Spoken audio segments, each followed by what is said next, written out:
Dear students, today we are going to start the next function of management, coordination. Last function हमने management का सीखा directing, अब उसके बाद देखना है हमको कोऑर्डिनेशन फंक्शन और इसके इम्पोर्टेंस।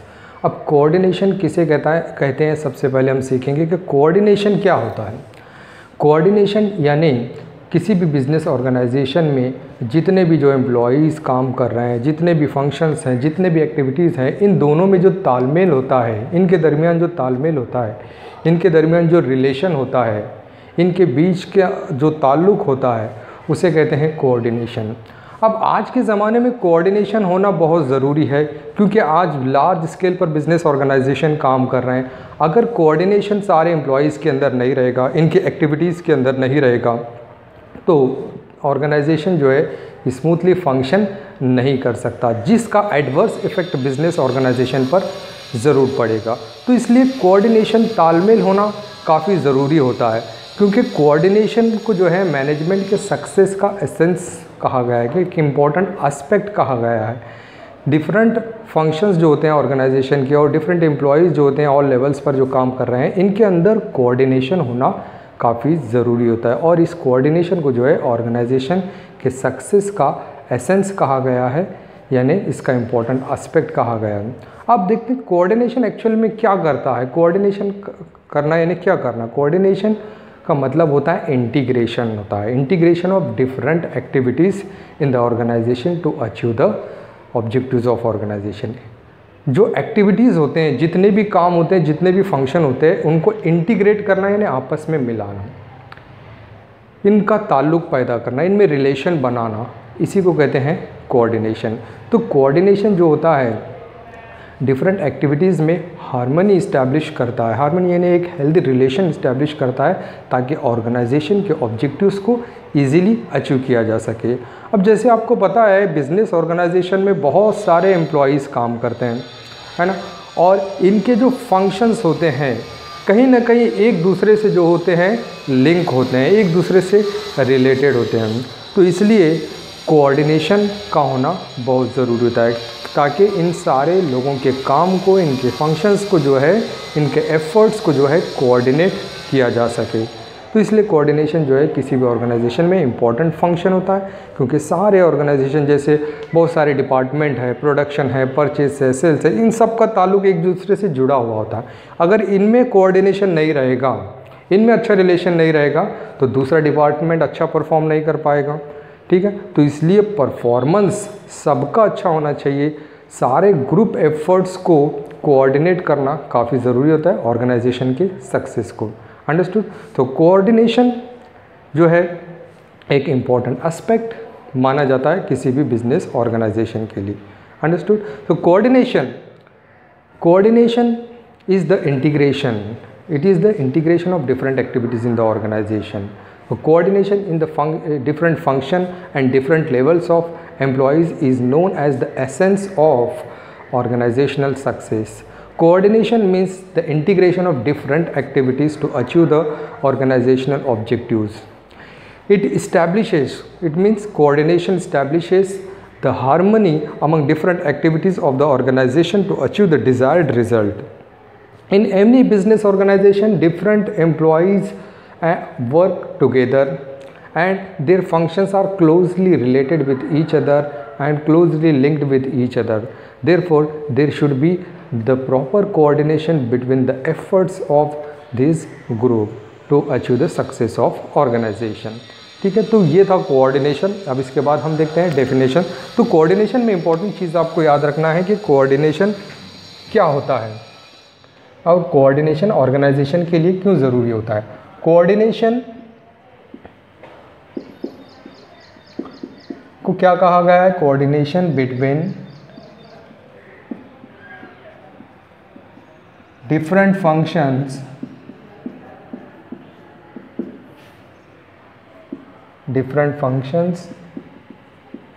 एंड ऑल लेवल्स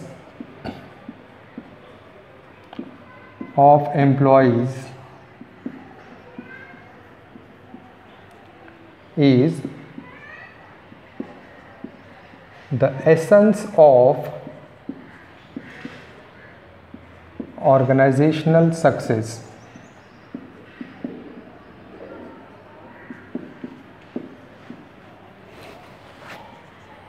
तो ऑर्गेनाइजेशन का सक्सेस को जो है क्या कहा गया है, कोऑर्डिनेशन को क्या कहा गया है, ऑर्गेनाइजेशन का जो सक्सेस होता है उसका एसेंस कहा गया है, यानी उसका इम्पोर्टेंट एस्पेक्ट कहा गया है, इम्पोर्टेंट थिंग जो होती है ऑर्गेनाइजेशन सक्सेस की वो क्या है, कोऑर्डिनेशन है। अब कोऑर्डिनेशन एक्चुअल में क्या है, coordination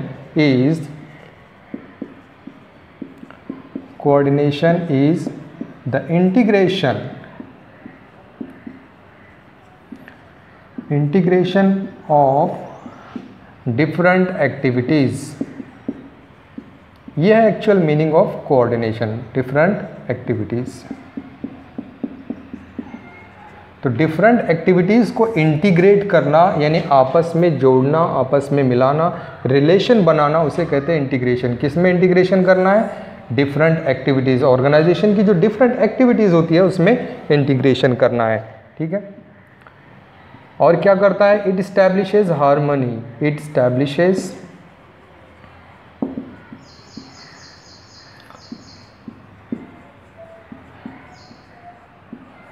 harmony in different activities. तो डिफरेंट एक्टिविटीज़ में ये हार्मनी इस्टेब्लिश करता है, हार्मनी यानी हेल्दी रिलेशन जो है इस्टेब्लिश करने का काम करता है कौन, कोऑर्डिनेशन। तो इसलिए कोऑर्डिनेशन जो है एक इम्पॉर्टेंट फंक्शन है मैनेजमेंट का। अब हम देखते हैं इसका डेफिनेशन ऑफ कोऑर्डिनेशन। तो डेफिनेशन हम देखते हैं अकॉर्डिंग टू हेनरी फ्यूल के मुताबिक क्या इसका definition. So Henry fuel is one of the great he is the great mining engineer, and he is also known as the father of modern management. So let's see what Henry Fayol says about coordination. To coordinate is to harmonize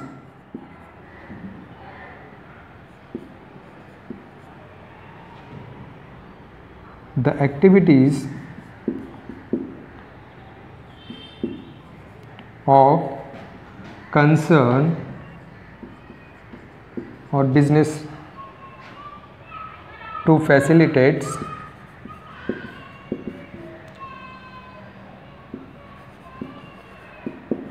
its working and success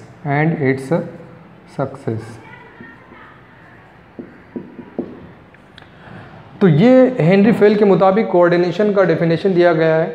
coordination का मतलब क्या बता रहा है Henri Fayol, to coordinate is to harmonise the activities of concern to facilitate its working and its success. तो coordination का मतलब होता है ऑर्गेनाइजेशन की, बिजनेस कंसर्न की एक्टिविटीज़ को हार्मोनाइज करना है, यानी रिलेशनशिप इनमें बनाना है, इनको कंबाइन करना है। किस लिए, ताकि ये ऑर्गेनाइजेशन के वर्किंग को और ऑर्गेनाइजेशन के सक्सेस को फैसिलिटेट कर सके, इसको अचीव करने में जो है मदद कर सके। ठीक है, तो ये था मीनिंग और डेफिनेशन कोऑर्डिनेशन का। अब हम देखते हैं इसके importance.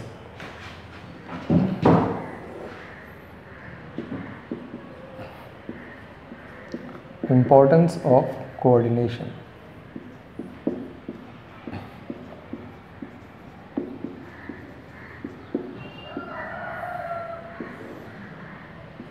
Number 1, encourages team spirit.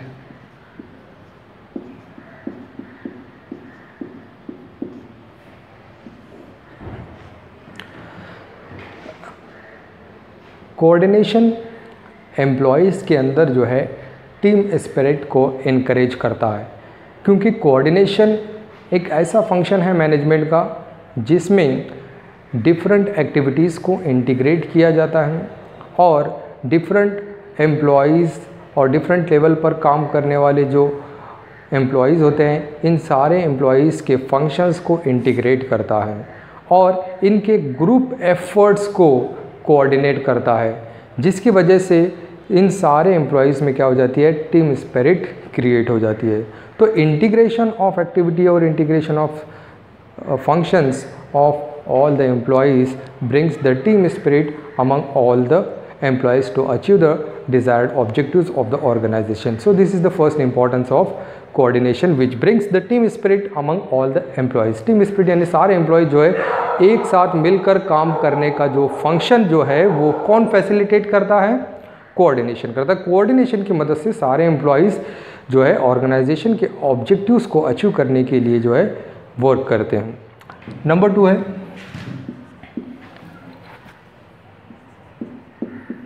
Gives proper direction.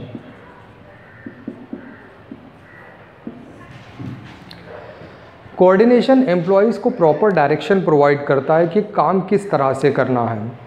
काम का यहाँ पर जो है सिस्टमेटिक अरेंजमेंट होता है, डिफरेंट डिपार्टमेंट होते हैं ऑर्गेनाइजेशन में और हर डिपार्टमेंट का एक दूसरे के ऊपर डिपेंडेंस होता है। एक दूसरे के ऊपर डिपेंडेंस होने की वजह से सारे डिपार्टमेंट को प्रॉपर डायरेक्शन मिलता है कि किस तरह से जो है ऑर्गेनाइजेशन के ऑब्जेक्टिव्स को अचीव किया जाए।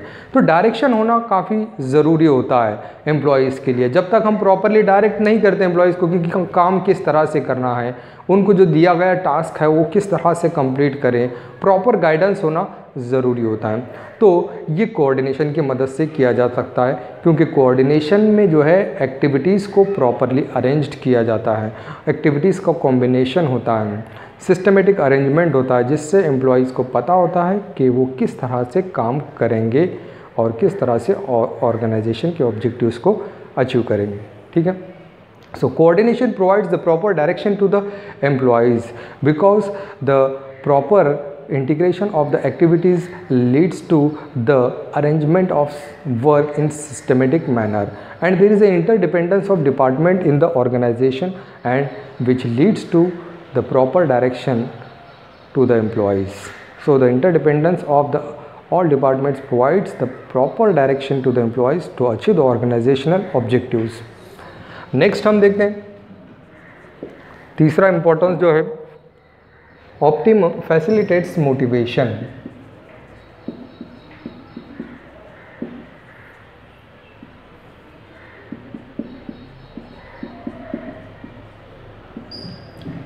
फैसिलिटेट्स मोटिवेशन यानी मोटिवेशन देने का काम भी करता है कोऑर्डिनेशन अपने एम्प्लॉयज़ को मोटिवेट करता है। किस तरह से मोटिवेट करता है, जैसे कोऑर्डिनेशन की मदद से डिफरेंट डिपार्टमेंट के ऑर्गेनाइजेशन में इंटीग्रेशन लाया गया है, डिफरेंट डिपार्टमेंट की एक्टिविटीज़ को प्रॉपरली अरेंज किया गया है, इनका वर्क सिस्टमेटिकली असाइन किया गया है, जिसकी वजह से क्या होता है, ऑर्गेनाइजेशन की एफिशिएंसी बढ़ती है, ग्रोथ बढ़ता है, बिजनेस ऑर्गेनाइजेशन की प्रॉस्पेरिटी बढ़ती है। तो जो प्रॉस्परस ऑर्गेनाइजेशन होते हैं यानी जो प्रॉफिट में चल रहे हैं उन्हें कहते हैं प्रॉस्परस ऑर्गेनाइजेशन। तो वो ऑर्गेनाइजेशन अपने एम्प्लॉयज़ को जॉब सिक्योरिटी प्रोवाइड करते हैं और अपने एम्प्लॉयज़ को जो है इंसेंटिव्स प्रोवाइड करते हैं, जैसे इंक्रीमेंट होता है, उनकी इनकम को इंक्रीज़ किया जाता है, प्रमोशन होता है, अवार्ड दिए जाते हैं, प्राइजेस दिए जाते हैं।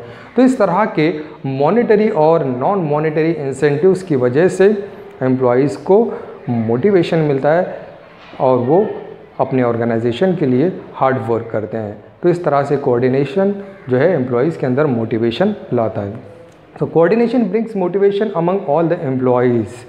With the help of the proper integration of the activities, proper assignment of work leads to the growth of the organization and increase the efficiency and the prosperity of the organization. The prosperous organization provides the job security to the employees. They provide the increment, promotion and awards, prizes. Such type of monetary and non-monetary incentives are given, which helps the employees to motivate for working hard for the organization. Next है optimum utilization of resources.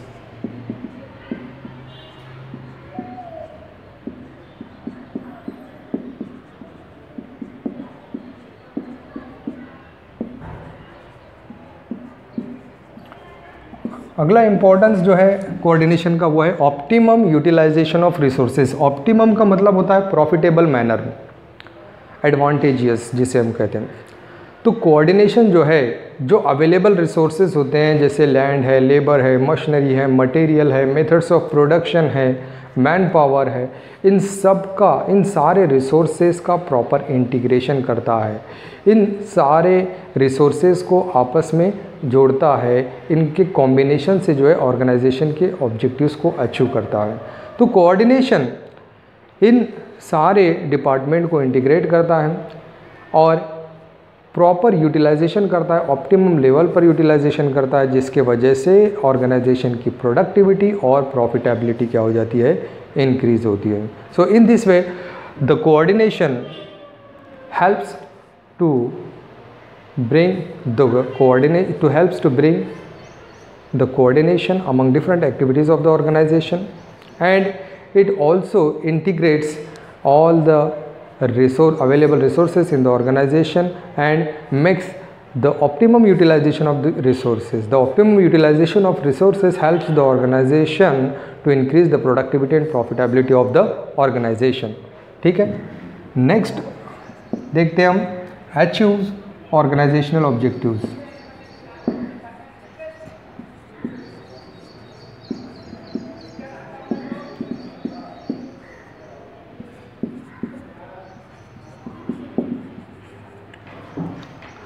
Organisation के objectives को achieve करने में जो है क्या करता है, हेल्पफुल होता है कोऑर्डिनेशन।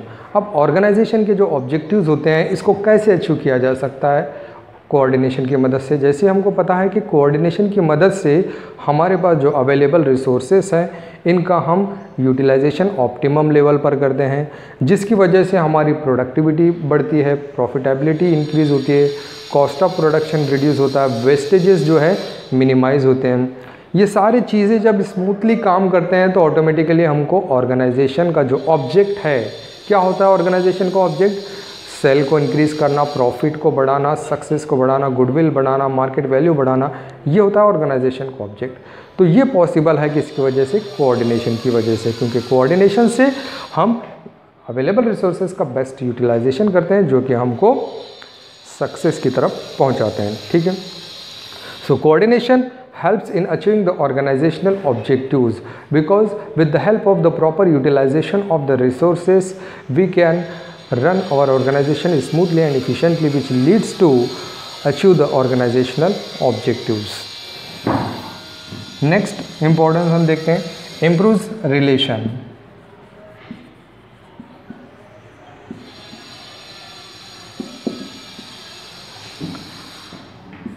रिलेशन बनाता है कोऑर्डिनेशन। जितने भी ऑर्गेनाइजेशन में एम्प्लॉयज़ काम कर रहे हैं, जितने भी मैनेजर्स काम कर रहे हैं, जितने भी डिपार्टमेंट काम कर रहे हैं, तो इन सारे डिपार्टमेंट में एक कोर्डियल रिलेशन बनाता है कोऑर्डिनेशन, क्योंकि यहाँ पर सिस्टमेटिक जो होता है वर्क का अरेंजमेंट होता है और यहाँ पर प्रॉपर डायरेक्शन प्रोवाइड किया जाता है और ग्रुप एफर्ट्स को इंटीग्रेट किया जाता है, जिसकी वजह से ये सारे डिपार्टमेंट्स में, सारे एम्प्लॉयज़ में और इनके फंक्शन में एक अच्छे रिलेशन बनते हैं। तो इसका जो रिज़ल्ट हमको मिलता है वो होता है growth of organisation and success of organisation. तो इस तरह से कोऑर्डिनेशन जो है रिलेशनशिप मेंटेन करता है। इसका काम ही है सारे फंक्शंस को, सारे एम्प्लॉयज़ को इंटीग्रेट करना, इनके अंदर एक हेल्दी रिलेशन क्रिएट करना। ठीक है, so coordination improves the relationship of all the employees, their functions and all the departments of the organization. It brings the cordial relationship among all the employees. With the help of the proper integration of the work, proper assignment of the work and proper coordination among all the employees and their functions leads to improve the relations among all the employees and their departments and their functions, which leads to the success and growth of the organization. Number 7 leads to higher efficiency.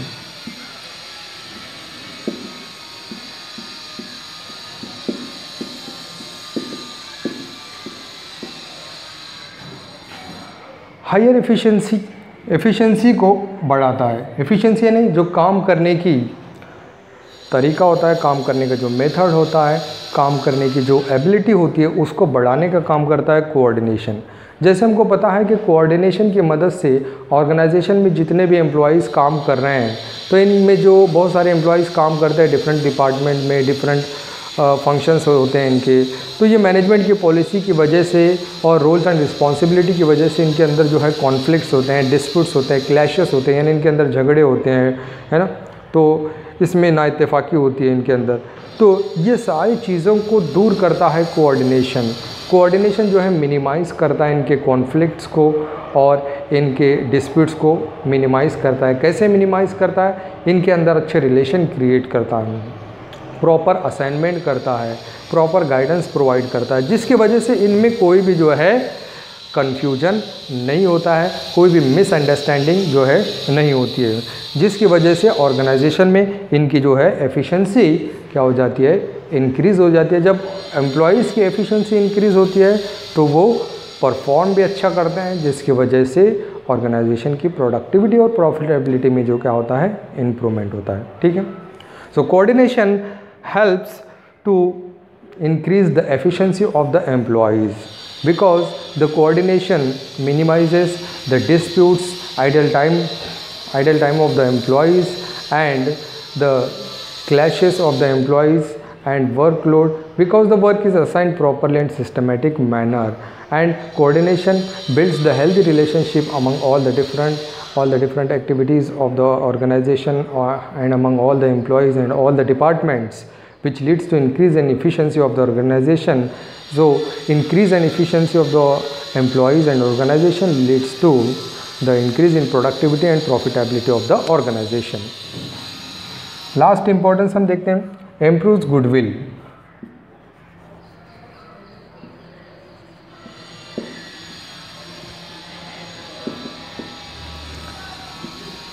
Coordination business organisation की goodwill को बढ़ाता है। Goodwill किसे कहते हैं? Business organisation का market में जो नाम होता है, जो शोहरत होती है, जो पब्लिसिटी होती है, जो मार्केट वैल्यू होती है इनकी शेयर की, उसे कहते हैं goodwill. So goodwill is a name and fame and it is the reputation of the business organisation. तो कोऑर्डिनेशन की वजह से बिजनेस ऑर्गेनाइजेशन का गुडविल जो है बन जाता है मार्केट में, यानी इनका एक नाम बन जाता है, एक रेपुटेशन बन जाता है। कैसे? क्योंकि कोऑर्डिनेशन का काम क्या है? एम्प्लॉयज़ को प्रॉपर डायरेक्शन प्रोवाइड करना, इनके अंदर जो मिसअंडरस्टैंडिंग है, डिस्प्यूट्स है, इनको रिमूव करना, इनके अंदर हेल्दी रिलेशनशिप क्रिएट करना। ठीक है। और इसी के साथ साथ एम्प्लॉयज़ को जो है ऑर्गेनाइजेशन ऑब्जेक्टिव्स को अचीव करने के लिए इनके फंक्शंस को, इनके एक्टिविटीज़ को इंटीग्रेट करता है कोऑर्डिनेशन, जिसकी वजह से ऑर्गेनाइजेशन के ऑब्जेक्टिव्स अचीव हो जाते हैं। ऑब्जेक्टिव्स अचीव होने के बाद ऑर्गेनाइजेशन को सक्सेस मिलता है, सक्सेस मिलने के बाद इसका प्रॉफिट इंक्रीज़ होता है, प्रॉफिटेबिलिटी जो है इसकी इंक्रीज़ होती है और इनके शेयर्स की मार्केट वैल्यू इंक्रीज़ होती है। तो ये सारी चीज़ें इम्प्रूवमेंट जो होते हैं, तो इसी को क्या कहा जाता है? गुडविल कहा जाता है। तो ये सारी चीज़ों का इम्प्रूवमेंट होने की वजह से इसका मार्केट में गुडविल बन जाता है, एक रेपुटेशन बन जाता है, जो कि एक अच्छी इमेज बनाता है बिजनेस के लिए। ठीक है। तो coordination is very helpful for improving the goodwill of the organisation. Goodwill means the name and fame and reputation of the business organization. Coordination brings all the activities together and it provides the proper direction to the employees. It minimizes the disputes and conflicts among all the employees and it establishes the harmony among all the employees and their functions, which leads to increase in efficiency and which ultimately leads to the growth and success and the increase in market value of the organization, which leads to increase in goodwill of the organization. तो आज के lecture में हमने सीखा है coordination और इसके importance. तो ये था important function of management. Next lecture में जो है हम लास्ट फंक्शन सीखने वाले हैं मैनेजमेंट का, जो कि है कंट्रोलिंग। ठीक है। Thanks for watching.